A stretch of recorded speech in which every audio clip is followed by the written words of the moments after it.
In the narrative of World War II, people remember the gunfire that struck Poland, the desperate evacuation at the beaches of Dunkirk, and the resolute resistance in the streets of Stalingrad.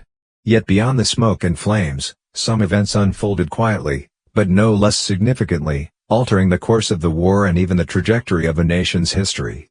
The British military occupation of Iceland in 1940, remembered as an operation without a shot being fired, is one such historical episode. It was neither a large-scale campaign nor a blood-soaked battle, yet it quietly reshaped the strategic balance of the North Atlantic, impacted the security of Allied supply lines, and ultimately influenced the formation of Iceland's national identity. To understand this event, one must return to the spring of 1940, when the European order was collapsing. At that stage, the pace of war exerted far more influence than political agreements. Under Adolf Hitler's leadership, Germany had reshaped the European balance of power within a few months.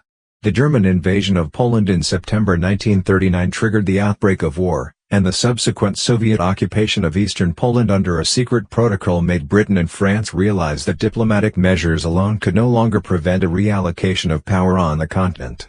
Although Britain and France initially attempted to adopt a defensive posture while awaiting an opportunity to counterattack, the German invasion of Denmark and Norway in April 1940, known as Operation Weserübung, marked a decisive turning point in the conflict.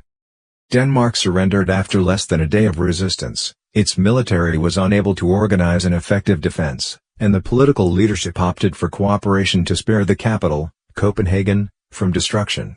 Norway resisted for 2 months but ultimately collapsed under air superiority and severed supply lines.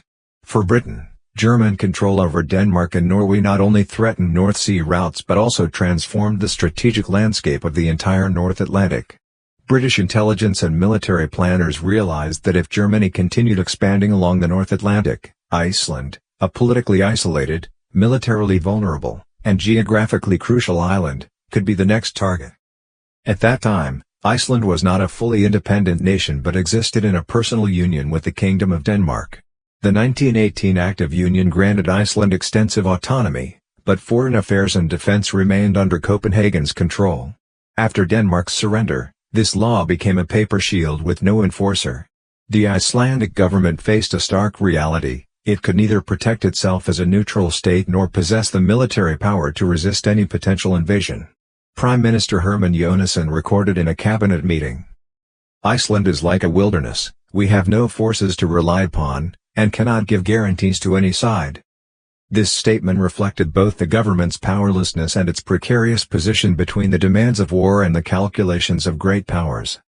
Meanwhile, Britain's stance shifted rapidly during this period. Initially, the British government sought to secure Iceland's position outside the Allied system while preventing it from falling into German hands through diplomacy. After Denmark's capitulation, however, Britain recognized that Iceland had lost its legal protective barrier under international law. Prime Minister Winston Churchill later admitted, "We could not expect a small nation without an army to guard the maritime gateway to America." The British Admiralty therefore reached a clear strategic judgment: Iceland was not an optional outpost but a critical node influencing the entire Atlantic anti-submarine campaign. This significance was magnified by the context of German naval operations. Admiral Karl Dönitz was deploying U-boats en masse and employing Wolfpack tactics against Allied convoys, making Iceland strategically vital, not only for its geographic position but also for its potential value in anti-submarine reconnaissance, convoy protection, and coordinated air-sea operations. Between April 14 and May 6, 1940, the British government engaged in extensive discussions regarding Iceland. Documents reveal intense debates between the Foreign Office and the Admiralty. The former emphasized respecting Icelandic sovereignty to avoid international backlash or alarming a neutral nation, while the latter stressed the necessity of seizing the island before German action. In one critical meeting, an intelligence officer from the Admiralty stated plainly, "If Iceland falls into German hands, we will lose the initiative in the Atlantic." Ultimately, the decisive factor was the pace of German operations. British intelligence detected signals that Germany might continue its northern expansion. Although there was no conclusive evidence that the Nazis planned a direct occupation of Iceland, the regime's diplomatic flexibility, including the rapid seizure of key positions by airborne troops, made the British unwilling to take the risk of waiting. As policy discussions increasingly framed the action as inevitable, the British government formally approved the plan on May 3, 1940, Operation Fork. In designing the operation, Britain considered not only military deployment but also psychological and political messaging. The government sought to avoid any direct conflict with the Icelandic population, establishing guiding principles. Avoid the use of force at the outset. Rapidly seize communication and port facilities. Announce respect for Iceland's internal administration upon occupation. Ensure the Icelandic government continued functioning, while military authority was assumed by Britain. The operation was led by Royal Navy Rear Admiral Frederick Dalrymple Hamilton and Army Colonel Robert Sturgis. Their force was modest, just 746 men, but well equipped and highly disciplined, with a clear mission, not to wage war, but to take control. On May 10, 1940, the British fleet arrived at the port of Reykjavik, Iceland's capital. The sea wind was cold, the morning fog had yet to lift, and the Icelanders, still in the calm of early dawn, were unaware that their nation's fate was about to change. At that moment, British forces landed, quietly, swiftly, without a single shot fired. The British fleet arrived at the port of Reykjavik at approximately 4:30 a.m. local time. When the first soldiers stepped ashore, the city still lay in the dim light of early morning. A cold breeze blew in from the sea, giving the soldiers' uniforms a dark, damp sheen. The Marine contingent at the forefront did not anticipate resistance, yet they maintained a high level of alertness. Not a word was spoken. The silence was not one of tension, but of focused attention necessary for executing a highly sensitive operation. The only reaction at the harbor came from the duty harbor master, a man in his 40s named Thorvaldur Johansson. He instinctively stepped forward to inquire about the fleet's purpose but was stopped by two soldiers. When a British officer informed him that the action was authorized by the British government and instructed him not to use telephones or broadcast equipment, he did not argue further, instead leaving behind a statement that would later appear repeatedly in memoirs. "I suppose this means the war has arrived here." The British proceeded according to a carefully planned sequence. Their first targets were not government buildings, but the Reykjavik radio station and the telegraph office. In modern warfare, control of information was far more important than control of territory. Britain feared that Iceland might broadcast a call for aid, potentially drawing in Germany or other powers. Even if the likelihood of such intervention was minimal, the precaution was deemed necessary. When 6 British soldiers armed with rifles entered the radio station, duty officer Haraldur Guðmundsson was preparing the day's first weather report. He froze at the sight of the soldiers until the commanding officer handed him a crisp, non-negotiable note stating, "From now on, all broadcasts are subject to British military control." Guðmundsson paused for several seconds before softly asking, "So, I can't broadcast the weather?" The officer replied, "Not for now." While the radio station fell silent, another group of soldiers proceeded to the police station. Iceland had no military, and the police were not trained for combat. Their uniforms resembled civilian attire more than armed forces. Police Chief August Frithriksson, upon seeing the British soldiers in his office, quickly realized the situation was beyond his control. He requested formal orders, and the British officer presented a draft of a government statement in English, not a diplomatic note. Frithriksson attempted to maintain legal order, stating, "Iceland has not consented to any military presence. I cannot allow you to take over police operations." The British officer responded, "Sir, I understand, but consider the reality. If you refuse, we will still assume control. The only difference is that the method will be less comfortable." Faced with this polite but undeniable coercion, Frithriksson ultimately chose selective compliance, while insisting that the British commit to non-interference in the judicial system.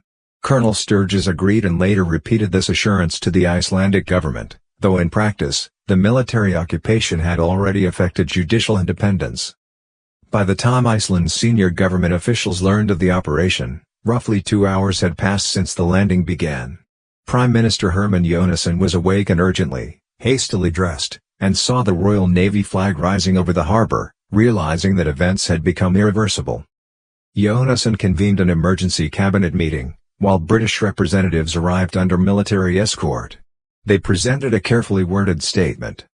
British forces will be stationed in Iceland to prevent a German invasion. Iceland retains internal self-government. Britain will not interfere with the legal system or cultural affairs. All occupation measures will be based on friendly cooperation. Although the statement repeatedly emphasized respect and protection, the underlying reality was unchanged. This was a military occupation carried out without Iceland's consent. Foreign Minister Sveinn Björnsson protested, declaring that Britain had violated national sovereignty. When the British asked him, "Sir, does your country have the ability to expel us?" Björnsson remained silent. Silence, in this moment, became Iceland's true diplomatic language during the war. Meanwhile, the British continued to take control of key infrastructure. The Reykjavik port area, the city's airstrip, coastal radio stations, meteorological stations. The importance of meteorology was not widely appreciated by the public at the time, but for military strategy, it was even more crucial than manpower. German U-boat ambushes relied on knowledge of Atlantic storm patterns, while British convoy protection depended on accurate weather forecasting. British control of Icelandic meteorological stations denied the Germans this intelligence while giving the Allies a strategic advantage in coordinating escort fleets. No violent clashes occurred on the day of the occupation, but confrontations did happen. Historical records recount that when British soldiers attempted to enter a judicial office in Reykjavik, a lone Icelandic policeman blocked their access to the archives. Unarmed, he stood his ground. When asked how he would stop them if they forced entry, he replied, "I won't take action. But as an Icelander, I must stand here and tell you that you have no right." The British officer ultimately ordered his men to bypass him, remarking, "He has done his duty." This episode later became emblematic in Icelandic scholarship, symbolizing the tension between national dignity and the reality of helplessness. That evening, the British issued a public statement describing the operation as assisting Iceland in maintaining its freedom and neutrality. Reactions among Icelanders were mixed, some were angry, some fearful, and some relieved, believing that if not Britain, then it would have been Germany. One elderly fisherman later recalled, "We watched the warships approach, unsure if they were invaders or future protectors. In war, positions are not determined by ideals but by who arrives first." In the first 2 days following the British landing in Iceland, the operation gradually shifted from an initial military takeover to the establishment of order and preparation for a long-term garrison. While technically the operation involved no firefights, no casualties, and no formal record of conflict, its social impact on Iceland was profound, extending far beyond the military dimension. After military deployments were completed, the British occupation authorities began assessing Iceland's geography and strategic value. In particular, aviation facilities were identified as critical nodes for future North Atlantic air transport and anti-submarine operations. At the time, Iceland's only formal airfield was located on the outskirts of Reykjavik. The runway was short and structurally fragile, capable of supporting only small civilian aircraft. A report by the British Engineering Corps stated, "The existing facilities are inadequate for wartime requirements. The runway must be extended, and a permanent reinforced airfield constructed to accommodate heavy military aircraft." At the same time, the engineers began planning additional military infrastructure, supply depots, anti-aircraft positions, reinforced docks, naval communication stations, and Arctic storm observation posts. This construction transformed Iceland's economic structure. Large numbers of local laborers, for the first time, engaged with industrialized military engineering.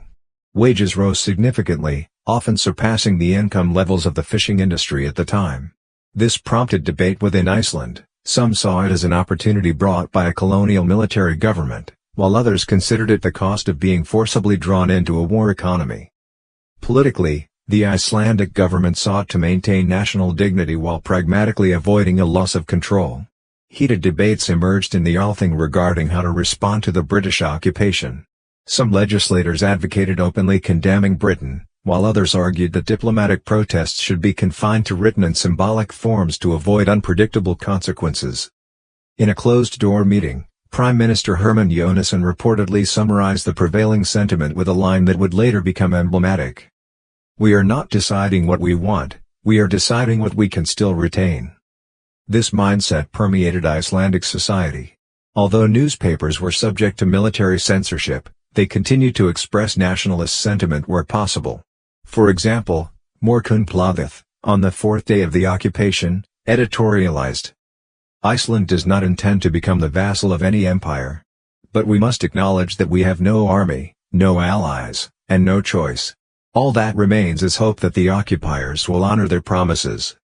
The British also recognized that maintaining cooperation among Icelanders was crucial, and therefore implemented a relatively moderate occupation policy.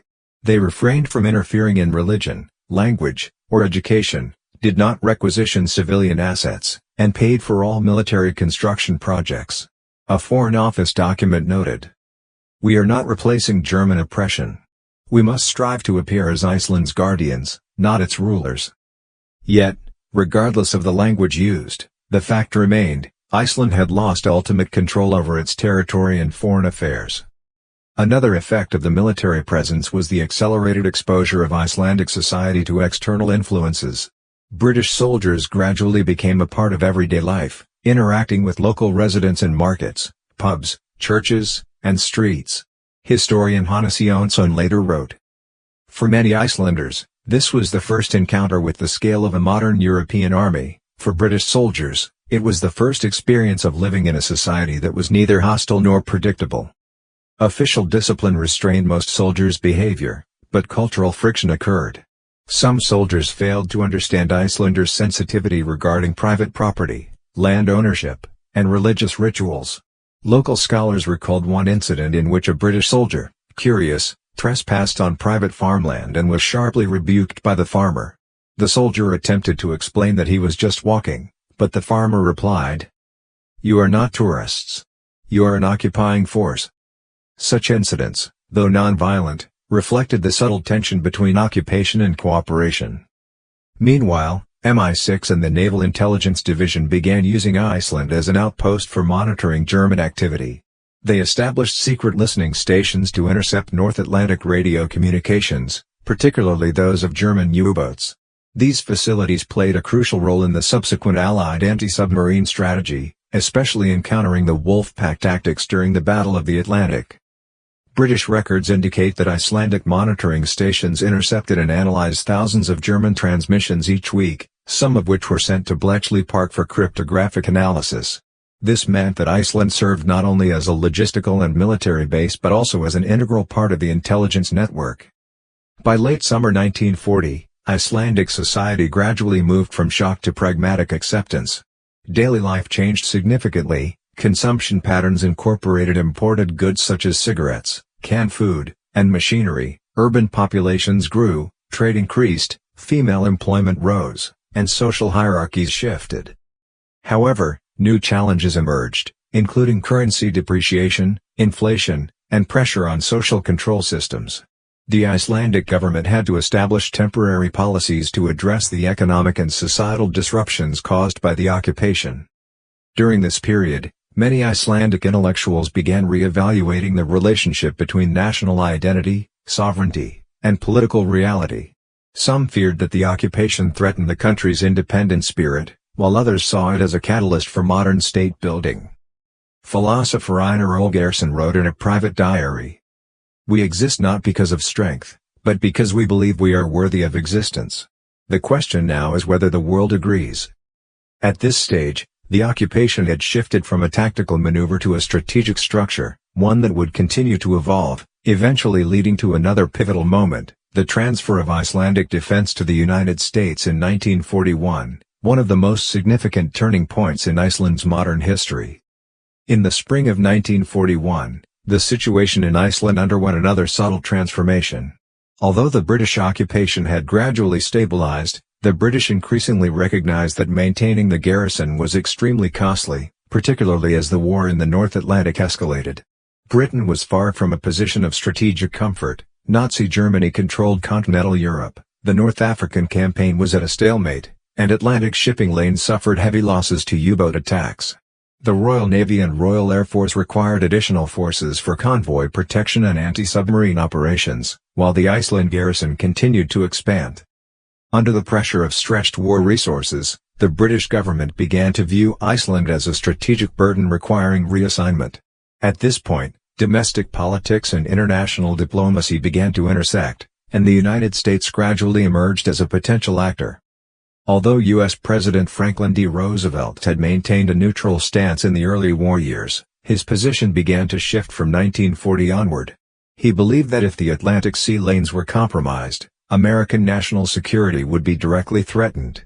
Consequently, the U.S. government closely monitored developments in Iceland. Upon learning that Britain had completed its initial occupation and begun constructing military facilities, American officials recognized that Iceland's strategic importance in the North Atlantic far exceeded its regional significance. During a White House meeting, Roosevelt reportedly told the Navy Department, "Iceland is the gateway to Europe. If we allow Germany to enter, they will close the Atlantic. If we support Britain, we can control the sea lanes, and the future." At this stage, the United States had not formally entered the war, but the Roosevelt administration was providing material and military aid to Britain under the Land-Lease Act. Iceland was seen as a key node in this system, especially as a transit point for future supply routes, naval bases, and transatlantic logistics. In June 1941, the United States and the Icelandic government conducted secret diplomatic negotiations. Iceland faced a choice: continue accepting the British garrison or allow the U.S. to take over defense. While the latter still implied a form of occupation, from Iceland's perspective it was preferable. The United States had no historical colonial claims, no direct political ambitions in Northern Europe, and would not treat Iceland as a British dependency. Foreign Minister Sveinbjörn Björnsson presented three conditions during discussions with U.S. representatives. The United States must recognize Iceland's full sovereignty and maintain its neutral status. The United States may not interfere in Iceland's internal affairs, judiciary, or religion. U.S. forces must withdraw immediately after the end of hostilities. The United States agreed to these conditions, at least in formal diplomatic text. On July 7, 1941, U.S. Marines officially landed in Iceland. Unlike the rapid, unannounced British operation, the Americans adopted a ceremonious and diplomatically legitimate approach. The U.S. fleet entered Reykjavik harbor openly, with advance notice provided to the port authorities. The British troops lined the docks in a gesture of welcome, while the Icelandic delegation stood to their left, a symbolic arrangement. Britain represented the past, the United States the future, and Iceland occupied the space in between, neither host nor guest.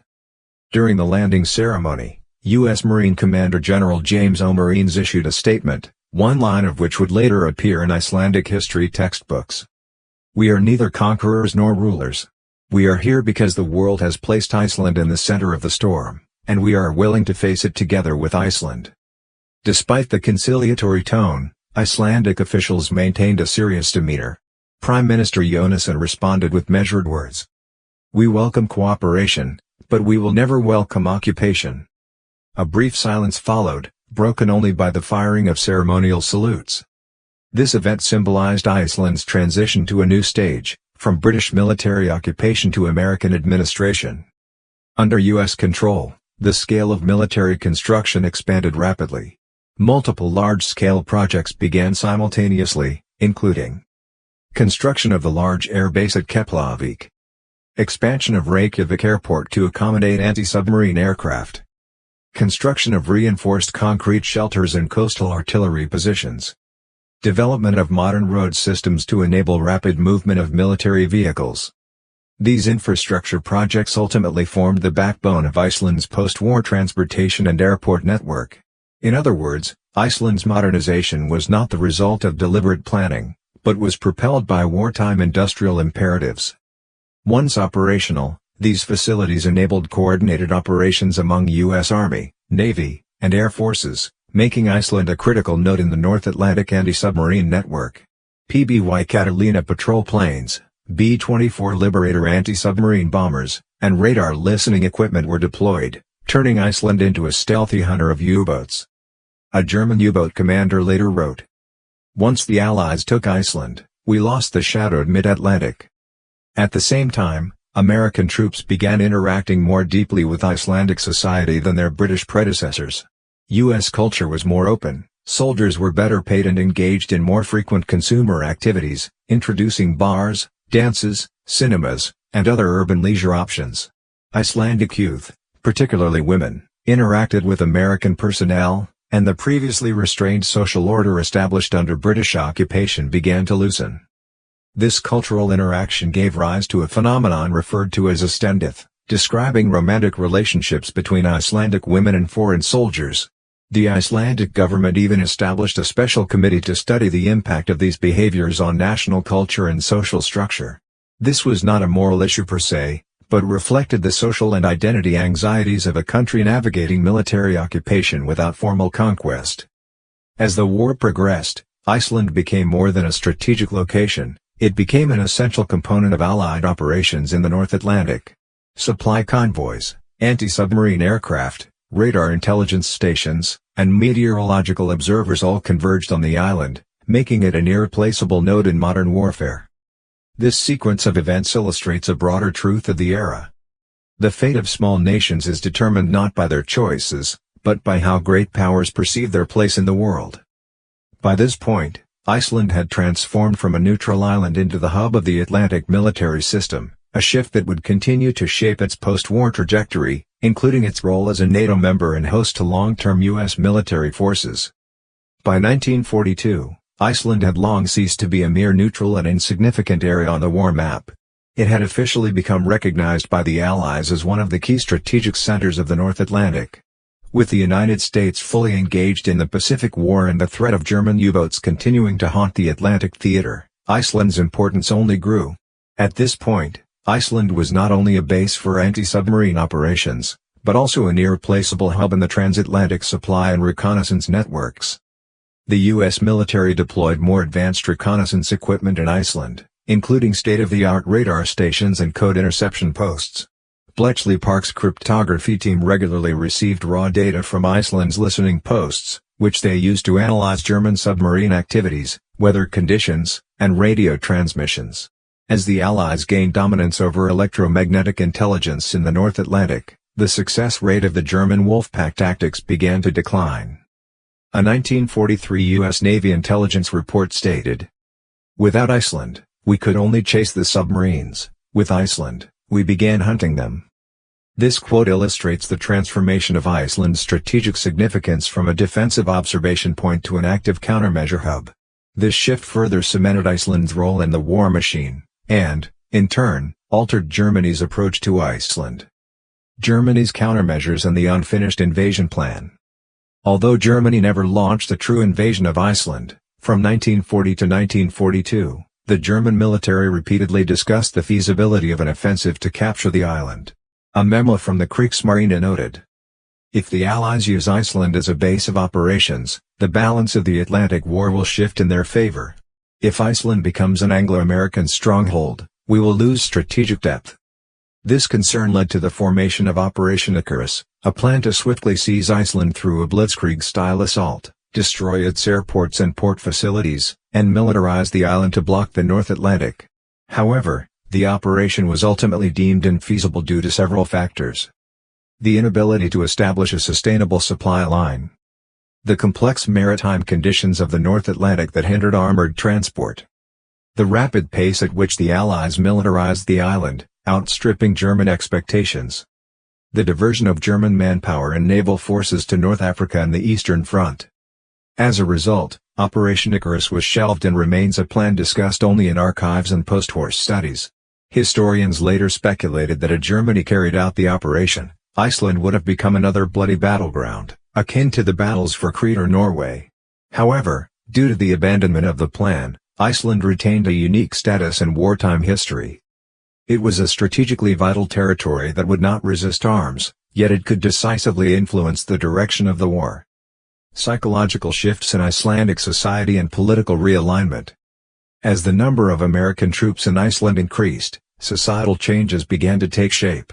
The pace of urban modernization quickened, infrastructure expanded, consumer goods flowed in, and a youth culture with international exchanges emerged. The acceleration of social and cultural changes sparked an internal debate in Iceland regarding identity, future prospects, sovereignty, and political direction. Iceland's intellectual class gradually came to realize that, after the war, Iceland could no longer return to the pre-1939 political philosophy based on geographical isolation. Iceland's location had already become part of the international system, rather than belonging solely to Iceland itself.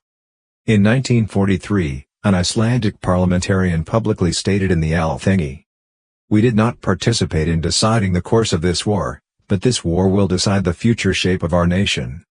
At this time, Icelandic attitudes toward Britain and the United States began to divide. Attitudes toward Britain were shaped by historical responsibility and cautious distance. Attitudes toward the United States gradually shifted toward cooperation, though with wariness. Attitudes toward Nazi Germany were characterized by clear rejection and opposition. This marked the emergence of Iceland's evolving political mindset, non-alignment, but never isolation. Towards independence, the establishment of the Republic in 1944. While the German occupation of Denmark had effectively removed Iceland from Danish royal control, Iceland still maintained a nominal constitutional relationship with Denmark until the later stages of the war. As the war progressed, Iceland's independence movement accelerated, driven both by the wartime environment and a long-standing sense of national consciousness. In May 1944, Iceland held a national referendum, and the result was an overwhelming decision to terminate its constitutional ties with the Danish monarchy and establish the Republic of Iceland. On June 17, 1944, the birthday of Icelandic national hero Jón Sigurðsson, Iceland officially declared itself a republic, with Sverrir Kristjansson becoming its first president. Both the United States and Britain sent official delegations to attend the ceremony, and both countries formally recognized Iceland's sovereignty. Many historians believe that, had it not been for Britain's non-resistance occupation in 1940, Iceland's independence process may not have progressed during the war or achieved such rapid international recognition.